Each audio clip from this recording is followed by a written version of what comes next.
Italy, a country that has captured the hearts and imaginations of people around the world for centuries. When you hear that name, you probably think of sunny hills, picturesque vineyards, and the serene beauty of the Tuscan countryside.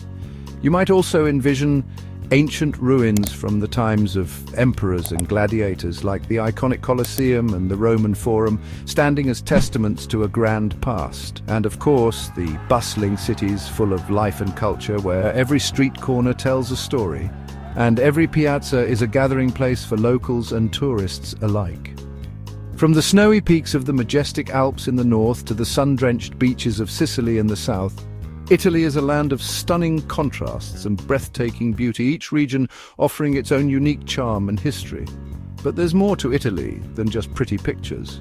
Beneath the surface lies a complex tapestry of regional identities and cultural differences. Italy has some big differences between its regions, each with its own distinct traditions, dialects, and ways of life. People feel strongly connected to their region, sometimes more than to the whole country. This regional pride is often celebrated through local festivals, markets, and community gatherings.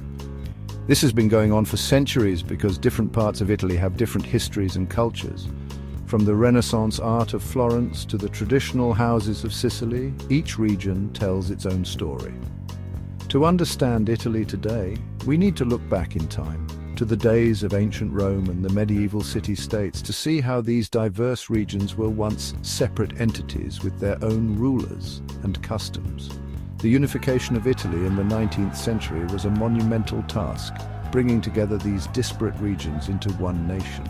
But even after unification, the country has faced numerous challenges in maintaining a balance between national unity and regional autonomy.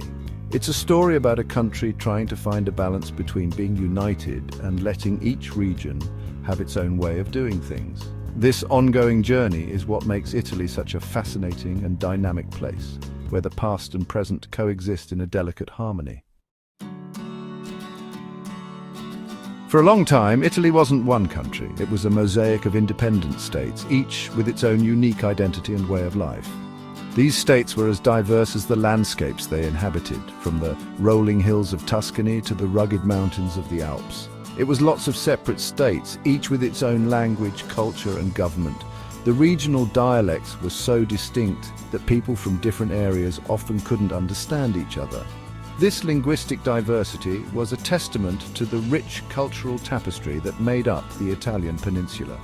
From the powerful cities of Venice and Genoa to the area ruled by the Catholic Church, Italy was a mix of different groups, often competing with each other. Venice, with its grand canals and maritime prowess, was a world apart from the bustling port of Genoa. Meanwhile, the Vatican wielded immense spiritual and political influence. The north, with its busy cities and lots of trade, was very different from the south, where most people farmed. Northern Italy was a hub of commerce and industry, with cities like Milan and Turin leading the way in innovation. In contrast, the southern regions were more agrarian, with a slower pace of life centered around farming and local traditions. Each area, shaped by its geography and history, was very proud and independent. The architecture, festivals, and customs of each region reflected its unique heritage. From the Gothic cathedrals of the north to the Baroque palaces of the south, Italy's regions were a testament to its diverse past. This made Italy's culture rich, but it also caused problems. The fierce independence of each state often led to conflicts and rivalries. While this competition spurred artistic and cultural achievements, it also made it difficult for the regions to unite against common threats.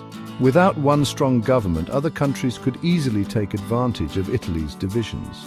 Foreign powers like France, Spain, and Austria frequently intervened in Italian affairs, exploiting the lack of unity to further their own interests. The fragmented nature of the Italian states made them vulnerable to external influence and control. Some people dreamed of a united Italy, but it seemed impossible. Visionaries and patriots like Giuseppe Garibaldi and Count Cavour worked tirelessly to inspire a sense of national identity and unity. Their efforts laid the groundwork for the eventual unification of Italy, turning a dream into reality. In the middle of the 1800s, something big happened, the Risorgimento. People started feeling more nationalistic and wanted to rule themselves. They wanted to unite all the Italian states into one country. Important leaders like Giuseppe Garibaldi and Camillo Benso, Count of Cavour, led the way. Garibaldi, with his famous red shirts, inspired people to fight for a united Italy. Cavour was a smart politician who worked with other countries to make unification happen. In 1861, the Kingdom of Italy was created. This was a huge moment, but uniting Italy wasn't easy, and the new country still had many of the old divisions. Italy became one country, but that showed how different the North and South really were.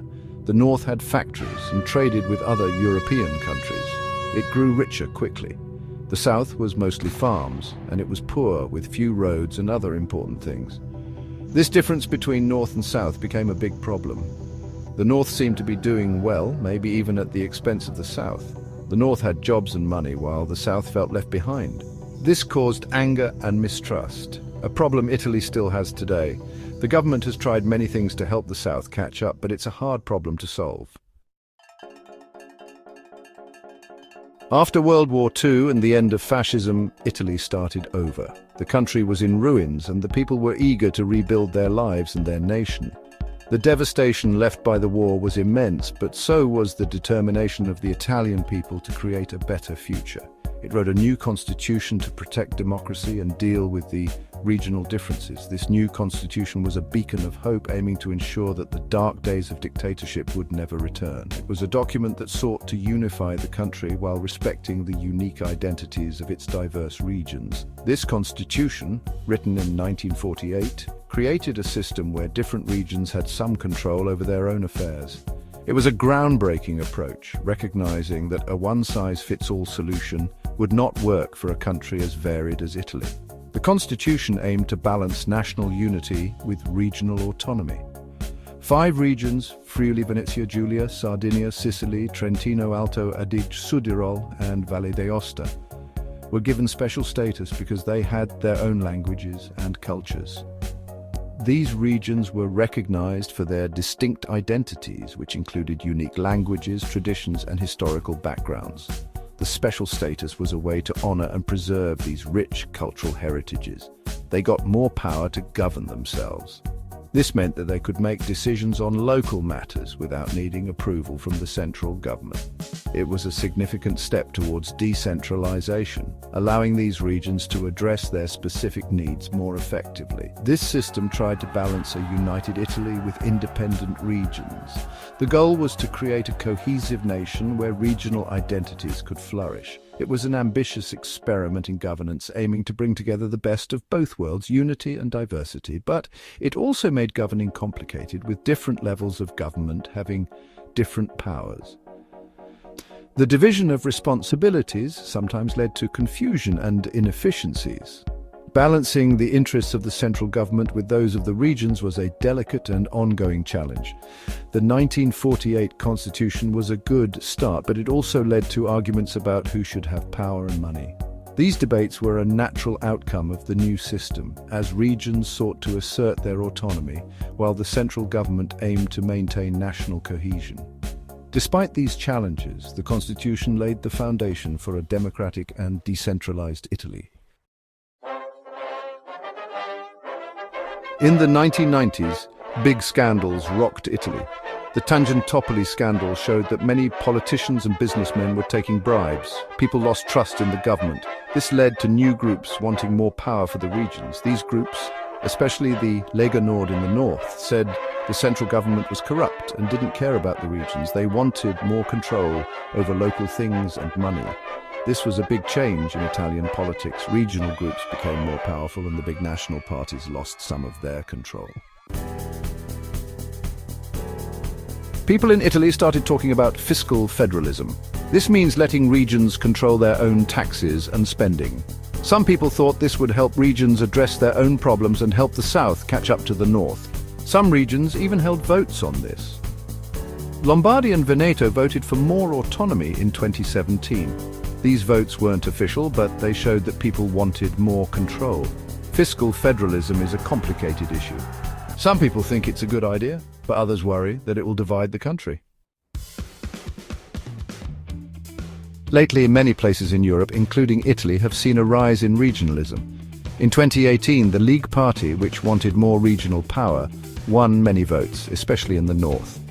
This showed that regionalism was still a powerful idea. Then the COVID-19 pandemic happened.